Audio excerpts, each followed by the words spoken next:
Hello, everyone, and welcome back to another episode of Talking Classrooms, podcasting as a tool for educational communication and reflection. I'm your host, Bulelani Mahwangana, and if this is your first time joining us, this is a space where we explore the intersections between education, personal growth, and the real stories that shape both our classrooms and our communities. Each episode, we go beyond academics. We reflect on the lessons that life itself teaches us, whether it's about mental health, resilience, purpose, or creativity. Talking Classrooms is where education meets humanity. Now, today's conversation is one I've been looking forward to for a while because it speaks about something so many of young people experience but rarely feel safe enough to talk about openly, which are confusion, self-doubt, and the search for clarity in our 20s. If you have ever felt like you were falling behind while others seemed to be racing ahead, if you have ever stayed up at night questioning whether you chose the right path, or if you have ever found yourself comparing your real life to someone else's highlight reel on social media, then this episode is for you. Because the truth is, confusion is part of the process, is part of growth, is the space where purpose begins to form quietly, sometimes painfully, but always meaningfully. And no one captures that journey better than the guest that we are having today, Nonjabulo Makakula. Nonjabulo is a talented journalist, media professional, and the author of the beautifully honest book, 20-something and Captured. A title that, let's be honest, when we talk about that one, it could be the one that describes an entire generation of young adults trying to figure out life in a world that moves faster than ever before. Through her book and her voice, Nonjabulo explores the unfiltered reality of growing up, the wins, the losses, the heartbreaks, the healing, and the hope that keeps us moving forward. She built a career in storytelling, both through media and through her writing. And what I really admire about her work is her ability to bring vulnerability into spaces where strength is often expected. So today we are going to talk about her journey, how she found her voice in media, what inspired her to write 20-something and Confused, and how she continues to use her platform to help others embrace their uncertainty as a stepping stone, not as a setback. We'll also dive into what it means to find purpose through struggle, how storytelling can connect people across experiences, and why it's okay, maybe even necessary, to admit that we don't have it all figured out. So now I want you to grab your notebook or maybe just a quiet moment, because this conversation is one of those that make you pause, reflect, and maybe even see yourself a little differently. So stay tuned.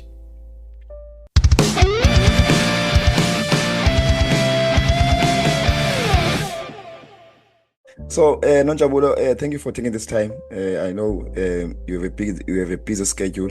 You are up and down, so it means a lot for you to be here. I'm going to start from the top, because I want us to go on your because, and then that something that drew me very, very close to you, one of the things that I saw you mention on your LinkedIn profile is that you are a storyteller, as you have said, and I believe that every storyteller has a story behind their story. So could you share a little bit about your journey in journalism and media, and what first inspired you to pursue that path?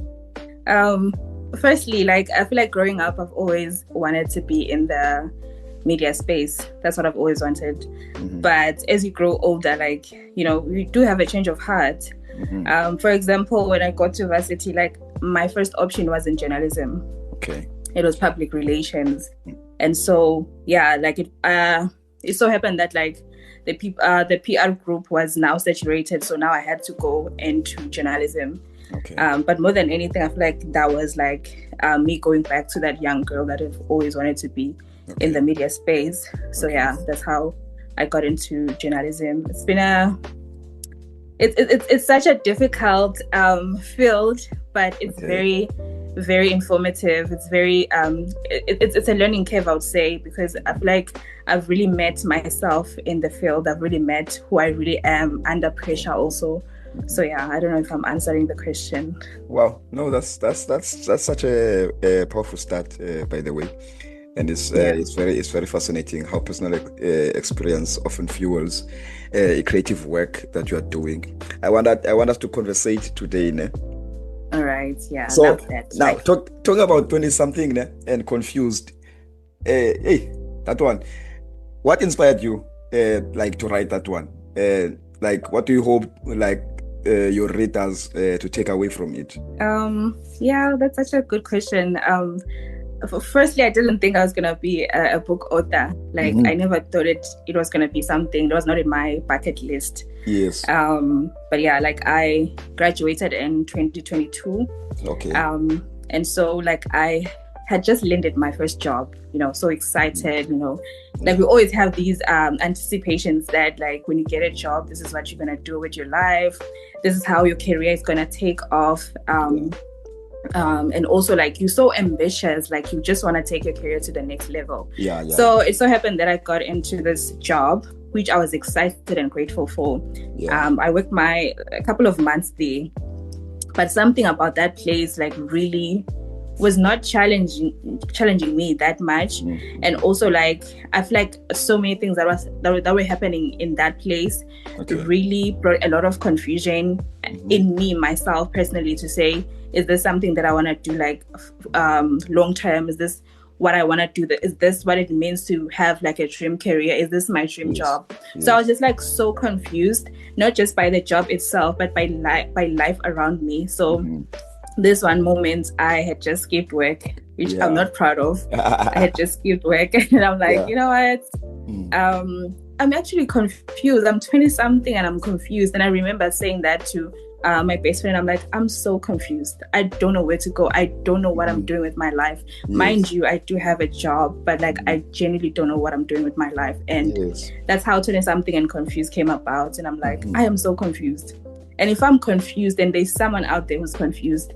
And so like I started pouring out my writing into it, because as you know, as a journalist, like I was working for a print media, which means that like I was writing the newspaper.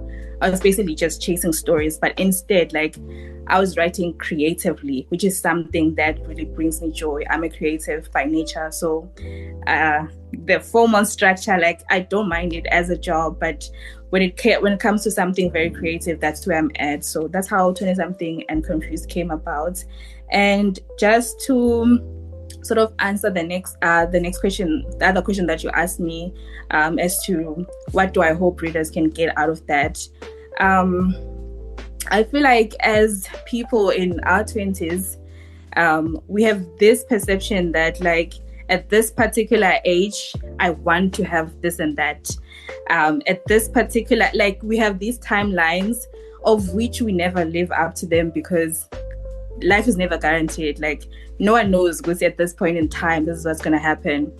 So I feel like people that read my book, I want them to see themselves, because it's so raw, it's so unfiltered, it's what I've gone through. It displays my life, because I try to be as raw as I can be, so that the next person, when they see my book, they know that being 20 something doesn't necessarily mean that I have to have life figured out. But no, like you are just learning as you go. I just want people to be kind to themselves also when they read the book, to say, I need to be calm. I need to be kind, and I need to just slow down and allow life to take its natural course. But of course, you do also have to be aligned with yourself, aligned with your dreams. Because I feel like life meets you where you meet it. And I don't know if that makes sense, but that's something that I live by, that life will meet you where you meet it, especially when it comes to the pursuit of your dreams, which I'm very big about. And also like people just pursuing their dreams. That's what I'm all about, and that's what 20 something and confused is about. Because I remember correctly, there's a phrase where I'm like, I will stop at nothing until I see my life unfold, until I see the dreams that I have in my heart materialize and come to life. So that's what I truly, truly, truly hope people can find and get from my book, and just be kind to themselves mostly. Wow. Nonjabulo. Now that is about your book really resonates with so many young people. Like you're saying so much that we're talking about the young people, like for example. The 20 something years is more like the sunrise years of young people, where you get to see yourself as a young adult get to see yourself, well, which direction am I taking in life? So when you have just reached that time and you got confused, and it inspired you to write this wonderful book that you are talking about today.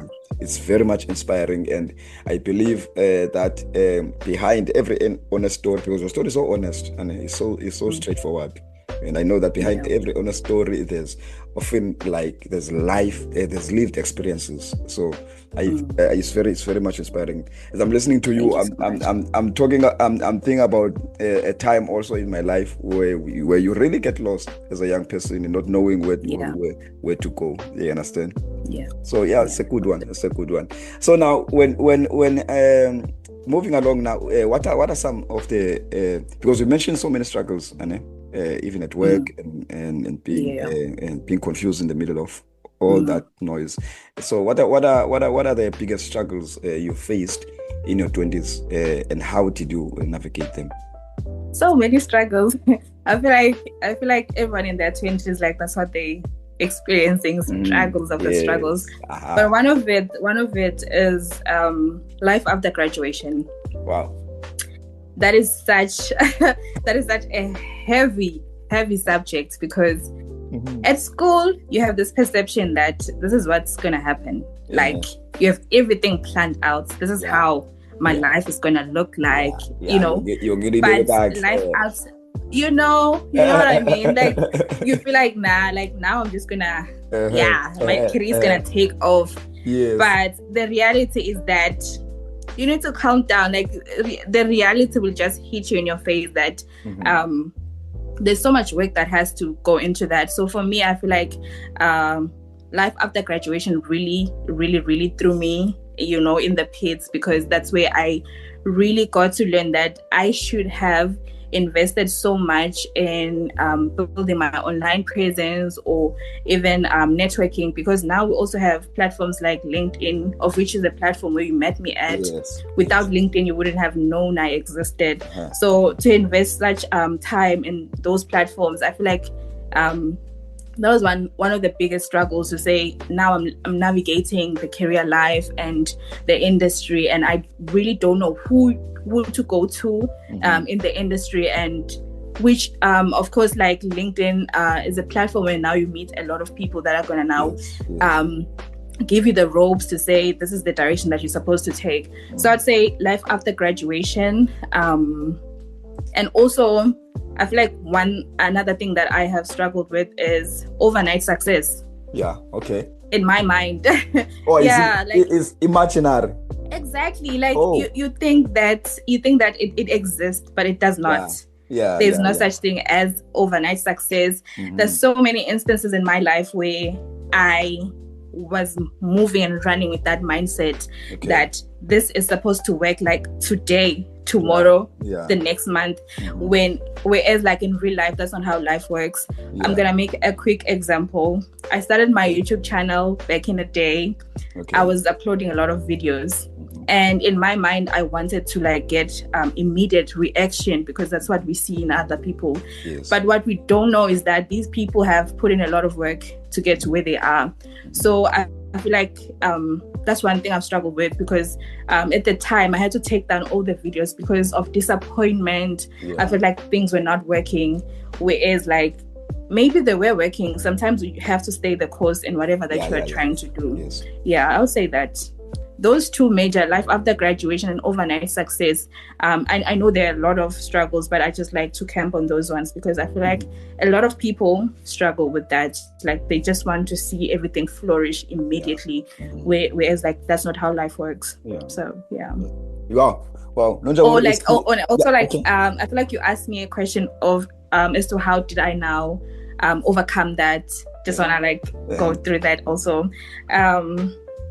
I feel like, just because in that instance you feel like nothing is working out, but more than anything I feel like life will teach you patience. I think life has taught me patience. It has grounded me to appreciate also the art of something growing, not rapidly, but like Yeah, yeah, just growing as it comes, and I'm okay, and I was okay and still okay with that, like, so I feel like life has really humbled me to just be patient and allow things to take their natural course. But of course, I do also have to invest my time and just be consistent in that, and also just be resilient to say I will not stop until I see these results. And I feel like my LinkedIn has played that role where I now wanted to see like results, and I was okay with staying the course,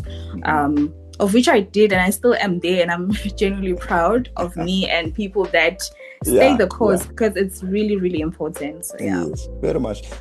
Nonjabulo, is clear, né? It's very much clear that I'm listening to you. Your experiences have deeply shaped how you see the world, and perhaps even how you tell your story. Now, I think there's a connection there. I want us to talk about that connection. How has your media career shaped your view of resilience and purpose? Like I said at the beginning when I was explaining my field, that is such a difficult field to be at. And of course, like all the fields that are existing, maybe everyone says they're difficult. But I'm just going to speak on journalism because that's my experience. Like it's obviously a difficult space to be at. So when I'm going to make an example of my internship, right? I was interning at this media house. It was a TV broadcast, and our first time there as interns, we're watching like the big dogs of that are already doing extremely well. Our first day, like, we're not prepared, and I say we because like it was five of us coming from the same school to intern in that place, especially in the media aspect. And so a lot of these other guys were pitching their stories, and we thought that because it's our first day there, nothing was expected of us, right? And so after the journalists had presented and pitched their stories, they said, interns, get up and present. And mind you, at the time we're not equipped, and we're not like prepared. And I feel like at that moment everyone was just like stepping back, and so I had to stand up and present. Luckily I had read a newspaper on that morning, and I had to like look for an angle to go with that story. What that really taught me is that in journalism you have to think on your feet. And also preparation plays a pivotal role in all that you do. So preparation and just think on your feet, and also doing something scared, because I was shaking. I was just an intern shaking, and but I had to do that scared. And I feel like that has really grown my resilience. And because I don't know if you know this, but I'm introverted in nature. So this field has really exposed me to even be okay and comfortable to hold conversation with people from different walks of life. So I would say that has built my resilience in that aspect to sort of like get me out of that cocoon that I was hiding in, and just step out there, So You mentioned something about resilience in a time where you were shaking and being scared. That resilience, that idea of resilience ties so beautifully into storytelling itself, especially how stories can comfort and connect us. I love how it happened to you, and it's raw, and it's a true story, and no one can tell it better than you.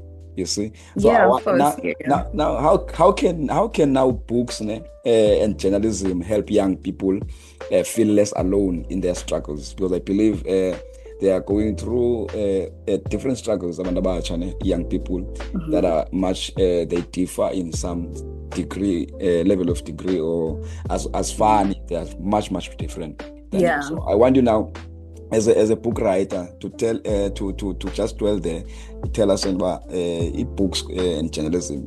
Like to feel less alone. I'm just gonna speak on books, not journalism, because journalism is just like it's very limiting, like it focuses on people that are already pursuing journalism. But I'm just gonna speak on books. Okay. Books. I feel like books can really enrich you. We have personal development books. We have different books. Yeah. So I feel like young people reading books, it really does enrich you, because now you are seeing someone's point of view, or you are reading someone's experience, and you get to see that life, how to basically navigate life, and it basically also shape your worldview to say, if this person has come out of this, then I can come out of this as well. So I feel like in that aspect, I would say like books enrich young people in that way. And it's such a difficult question, but like I do read books here and there, and it's just like for you to really mirror life and just resonate to someone's lifestyle or experiences and source something out of that. And I feel like if you are intentional on improving your life, then when you go to read books, you go with that mindset to say, this is what I want out of my life. And I know that is possible because this person has come out of this. So that's what I would say. Wow, great stuff, Nonjabulo. Because I know this podcast is basically focused on young people, students, and many of our listeners, I believe that they are in that exact stage and trying to find their footing and show off what's next. So if you could give one piece of advice to a 20-year-old feeling uncertain about the future, what would it be? We're going back to overnight success. That's such a big thing. Yes, that one. That's such a big thing. We're going back to overnight success. It does not exist. Exactly. Get it out of your mind. So I would say to a young person, overnight success doesn't exist. Just because you've seen someone succeed in your eyes, because you don't know what happens like behind closed doors. So you're gonna assume that this person, like, they did this and they succeeded instantly, but that's not the case. So allow yourself to stay the course. Stay the course and continue to be persistent with the pursuit of your dreams.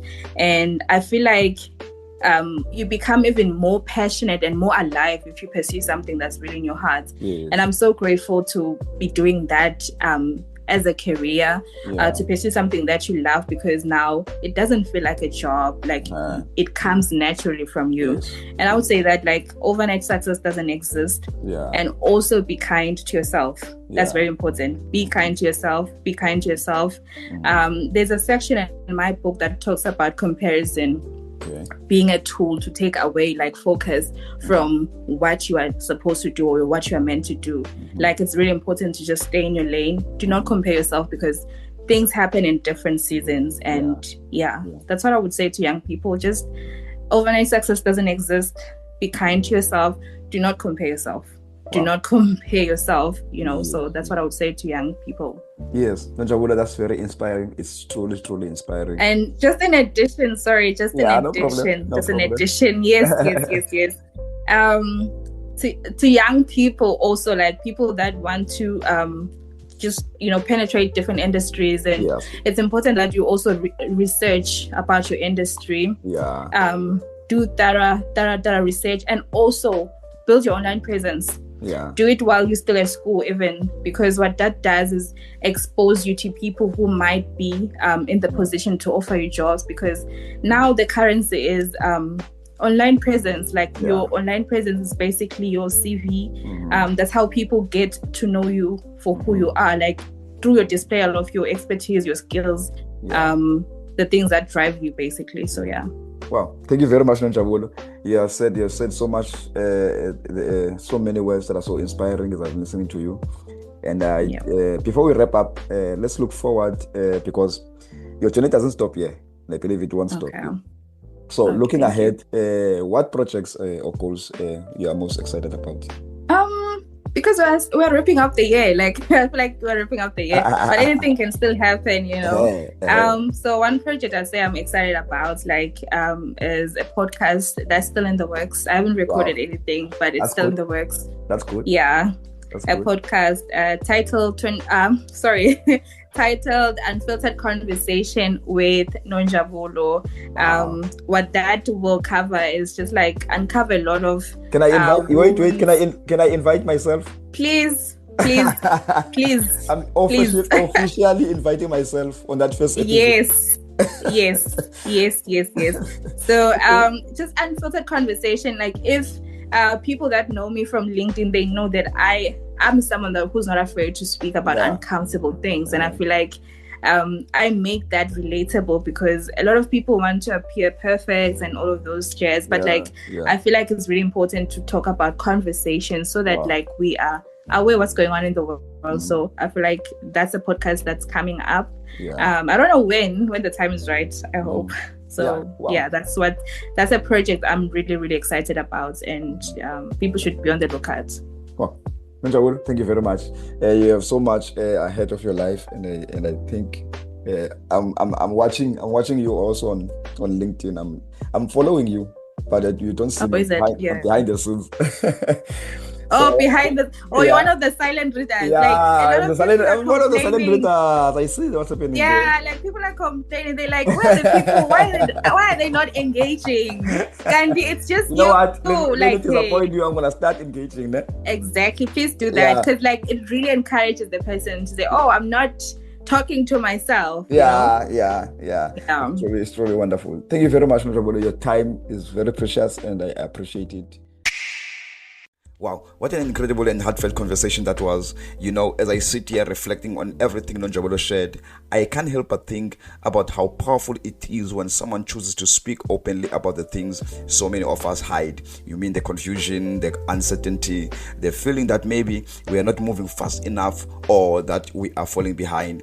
Those are experiences that connect us more than we realize. And I think that's one of the biggest lessons from today's episode, that confusion isn't failure. It's part of the story. It's the in-between chapter where growth, faith, and resilience begin to take shape. Nonjabulo reminded us that even when life doesn't follow the script we expected, there's beauty in finding our rhythm in the chaos and purpose in our question. Because the truth is, clarity doesn't come all at once. It arrives sometimes slowly. One experience, one lesson, one small act of courage at a time.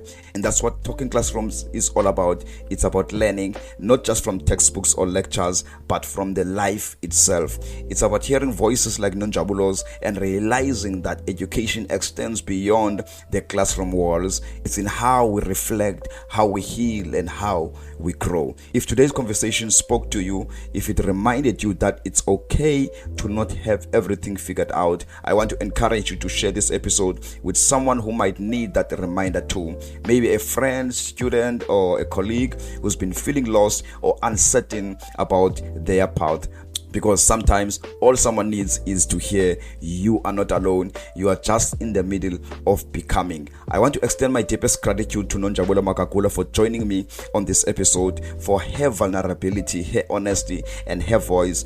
Be sure to check out her book, 20-something and Confused. It's raw, relatable, and full of the kind of wisdom you carry with you long after reading. And as always, thank you to every single listener who keeps tuning in, sharing, and engaging with Talking Classrooms.